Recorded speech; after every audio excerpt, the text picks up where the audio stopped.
Welcome everybody back to Boost in Motion, guys, and today we're gonna talk about it. Where is Infinity headed with their new Infiniti QX80 monograph? Guys, let's go. Let's jump right into the video. First thing, shout out to my whole Boost in Motion family. I know you guys have already hit the like button. Thank you guys for your support. And if you're new to the Boost in Motion channel, well, I'm Boost, and we are gonna be reacting to the news today. And in this news, we're gonna be talking about the new 2024 Infiniti QX80. Now, in my honest opinion, where is this headed? Have this always been around? This has always been a thing. Now, what I can tell you straight up, honestly, just eyeballing it, Infinity is headed where they always been headed. They pay a lot of attention to design, and that's about it. But they are updating the interior, but we're still a big question on the drivetrain, because this is more of an Infinity Nissan channel, because most of my followers have had these cars or will have these cars or currently own these cars, right? Not saying I don't have other people who do enjoy other content that I do have, but this is one of the things we look at, because as we get older as men, and some women here, we are maybe looking for a bigger vehicle. We might be going from 2 kids to 4 kids. We want the extra space, and we want to see what's the best bang for our buck, what's the most safest, and all that. But that's not necessarily what we're talking about here. We're just mainly talking about the looks. But anyways, maybe in a future video we'll deep dive a little bit more into that. So, there was a time when Infiniti was one of the legendary Japanese automakers, ushering a 4-door gentle person's version of the 350Z. Its G37, G35, G37 sedans and Q series coupes have been ambiguous to enthusiast scene, which I do agree. But its crossover and SUV offers haven't always reached such a desirable levels. Now, I will disagree with that in the sense of, like, yes, do most of Infiniti's market share is from the crossover vehicles, but the people who usually like get the sports sedans or the sport coupes don't, that get a family, don't be like, let me go get an Infiniti truck. They don't. They usually end up going like BMW or whatever, because Infiniti Nissan still always like more of the performance-oriented Japanese vehicles. So if you couldn't get a 350Z, what car did you actually get? You could get a front-wheel drive Maxima. That was a thing, because it's the same motor just in the Maxima. The same motor even came in a Nissan Quest. Think about that. Your 350Z also had the same motor. Same motor was in a Nissan Quest front-wheel drive. You see what I'm saying? And they cross-pollinated those power plants into their different vehicles, which made it a lot more easier to repair over time. Also, on top of that, it had its own essence. And I think that they definitely went away from that. And I'm gonna tell you why a little bit later in the video. But a fresh, new, exciting design could also change all of that. Infiniti reveals its 2024 QX monograph, right? Let's take a quick look at some photos here, and I'm going to tell you guys my honest opinion on it, because, all right, come on, I want a bigger picture than this. What are you guys doing? This is a little small picture. Is my computer being trashed? Come on. All right, so quickly, this truck looks like, because they have the blacked out the top, it kind of gives me Cadillac Escalade type of look, but also Range Rover look. The front end does look really good, but they're going very simple. We already kind of knew where they're going at with this, because if you look at the QX60, it looks very similar. And I think this is QX60 was really the idea of where they were going. The QX55 and 50 though, I thought they would have went more with those designs. Let me just quickly click over to QX50. So the QX50, right? Let's go to exterior. The QX50, I thought they were going to go with something with that design, something with that type of architecture, with that front end and everything like that. But what I realized is that, no, the QX50 and the QX55 was actually part of the old styling. That was way more with the Q50 look. So even though the QX50 and the QX55 were new vehicles to Infiniti, they're actually old based on architecture. Yes. Same thing for the QX55. Let's take a quick look at that car too. All right. Overview, or that car also has very similar old design too. See the same architecture, the front end with the same grille. I definitely like what they did with the interior with the QX55. But once again, it goes back down to that same old look that the Q50 also had. But with the QX80, right? And the QX60 definitely went to more of a different traditional design. QX60. All right, cool. So, bear with me, guys. All right, vehicles. We want to go to the trucks, because, SUVs, crossovers and SUVs, right? So the QX60 gives a little bit of that different look, right? Take a look at it. It still has a very similar grill, but it's still more in a different direction. The rear end and the seats and comfort and everything like that. Like, yes, this interior looks a lot better than what they traditionally have, but it still seems very out of date because they're just catching up to what everyone's been doing for like, I don't know, like 10 years. I don't even say 10 years. Let's be fair. Let's be like five years. But anyways, let's get back to the monograph. So we approach each Infinity design from the perspective of artwork with the aim to invoking emotion and intrigue. You definitely invoke emotion and intrigue, Alfonso. If you guys don't know what Alfonso is, you can't miss him. You won't miss Alfonso, Senior Vice President of Global Design. The QX monograph presents a sizable canvas for us to explore Infinity's artistry and maximum scale and create something bold. Now, I didn't even continue with the photos because is it really something bold? I mean, I think they're just following what any other auto manufacturer is doing. They're going with low stream lights or turn-in signals, more LEDs, huge front grills, huge facade or fascia as you would call it. Um, I don't think they're gonna design the car exactly like this because some of this stuff won't be able to be approved for NHTSA because that light output this doesn't work this way. But I can see them doing something very similar with this front grille. And I can see the stance of the car. It does look nice and huge, very squarey. I can still see some of the old Armada or QX80 in it. But to be honest, the QX80 was a fugly looking truck.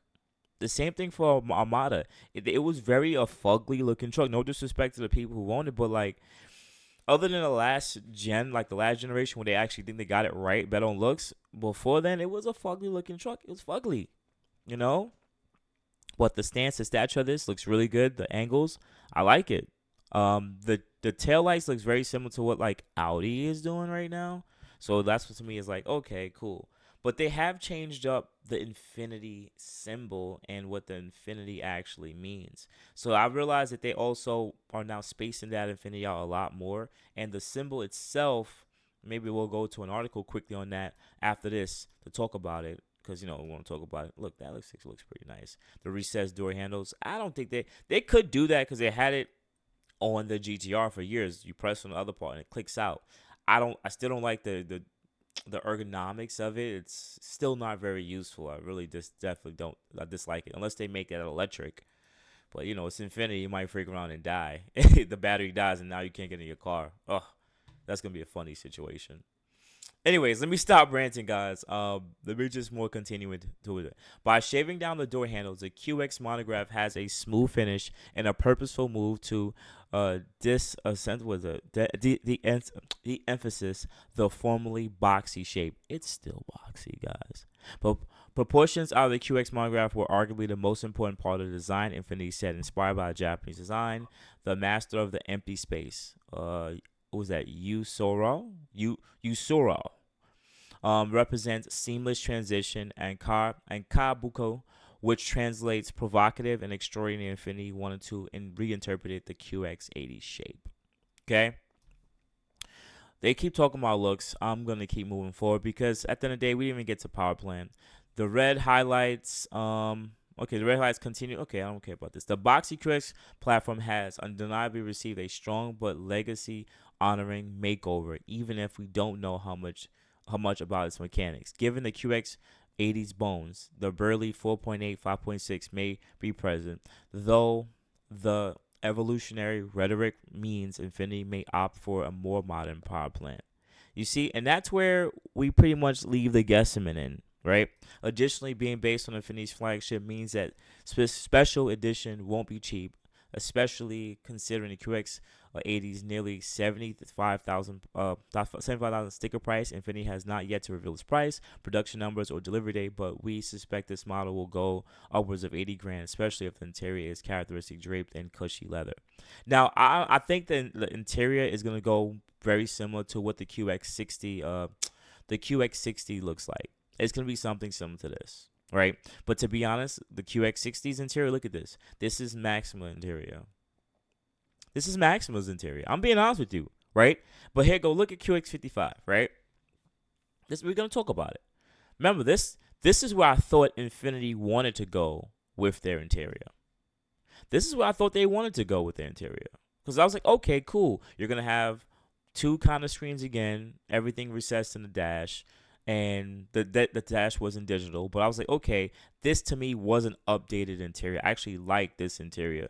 They still have the old steering wheel compared to the QX60 steering wheel. You see what I'm saying? So it's like the QX60, they went with more of like a Nissan Maxima's interior, which technically, yeah, the Nissan Pathfinder very has a similar to, I believe, as a QX60. Correct me if I'm wrong in the comments. But then look at this. The QX55 has more of the Infinity interior. So I don't know necessarily which way it may go. And knowing that the QX80 is more of a Nissan product, I mean, the QX80 is more of a Nissan product as in Nissan Titan. Or, no, not Titan. Take that back. Woo! Armada, what it used to be. I think the interior is going to probably go more this route. But to make it an $80,000 car, they got to give you this interior. But they're going to have to cross pollinate both. And to me, this is where I think Infinity has lost what makes Infinity Infinity. Like, you don't know. They just make an Infinity just a parts bin of Nissan. And I think that's why we as buyers don't know and don't even want to follow it. Like, I may have a family one day. I may want to have a family one day, right? And I look at their vehicles and they just look just as confused as Americans. They're gender X. They really don't know if they want to be alphabet soup or if they want to be Skittles. Like they don't know what they want to do. And that's what's the biggest confusing part about where Finney's actually headed. They need to figure out what their identity is and stick to that. Stop trying to follow what everyone else is doing and continue to be revolutionary and aim to give something a new thing to the product. And knowing that the QX80 now is going to exist, right? To us, where we headed, like as a small market share, we are because we purchased Q50s and Q60s, right? These cars were very good price, good looking cars with a decent power plant. Where are they going to be headed for their big top of the line truck? Making it an $80,000 truck. Yeah, you put the old 5.6 in it. Yeah, you got the reliability, but at the end of the day, most of us are not gonna want to come and get that. We're not, because $80,000. Well, the trucks can we get? We can get X5s. Those come with a very stout B58, or if you want, well, we're not gonna go to the X5M. That's a totally different scenario. That's not the same category. But like people may want to go with the BMW because it's more modern, it's more to date, and it just looks better. This looks nice as a monograph, but this is not how the truck is gonna look. We want a power plant that's gonna be pretty reliable and stout. That's a heavy truck. Are you really gonna put another 5.6 in again? But I get it. You don't need to make a fast truck. But the fact that you've been using the same old engines, shout out to the VQ guys. They put the VQ right back in the QX60. I get it. But at the end of the day, you went for reliability and just looks. But that only does good at the start because like, oh my god, this is the newest thing. But after 2-3 years, that stuff waters down. No one comes looking for those trucks anymore. No one does. People was looking for Q50s. People was looking even now for Q60s. But at the end of the day, a little too late. It's a little too late. And honestly, Infinity, I think you guys need to continue to work on finding whatever your identity is. And once you find that identity, bring a product to market and people will come and buy and stick to it. That's it. Because 4 or 5 years ago, when I used to make videos talking, 3 years ago when I was talking about where Infinity was headed, y'all was saying by 2025, y'all trying to have more than half of your fleet hybrid electric. Talking about patent pending drivetrains. You wanted a parallel hybrid drivetrain. Where is that? You guys didn't develop it. We still waiting to see what the next Q50 is going to be, if you are going to go with a Q50. But we see what you did with the QX50. We see what you did with the QX55, which is pretty much the same goddamn car, right? We see what you did with the Q60, the QX60, which is pretty much just a Pathfinder, I believe. But I think it looks good, but nothing to scream over, to run over to. You have the reliability, but other manufacturers have way better technology and also still good looks for about the same price, right? And now you're telling us about the QX80, and yeah, this interior better be godlike, because when you have Kia and Hyundai and all these other manufacturers developing top grade A interiors, I mean, I'm talking about just fit and finish of outside the car. I saw a Honda the other day, Accord, and the panel gaps are so close. Like they were not playing. And the interiors are nice. Like these cars, they putting way more time and attention into the quality now. This isn't where it was in the 1990s or early 2000s. We were cheap. They are not playing now, and you guys need to make these products amazing. I hate to say it, go back to being the bang for buck car manufacturer. If you guys go back to that, people will come. Until then, keep doing what you're doing. Outside of that, guys, you guys have a good morning, good afternoon, good night. Thank you for always banging with your boy Boost. Hopefully, you guys hit the like button just to support me, And once again, I really appreciate you guys. You can add me at boostinmotion IG, Facebook, and also you can send me email at boostinmotion@gmail.com. Otherwise than that, guys, I appreciate it. You guys have a good day. Thank you.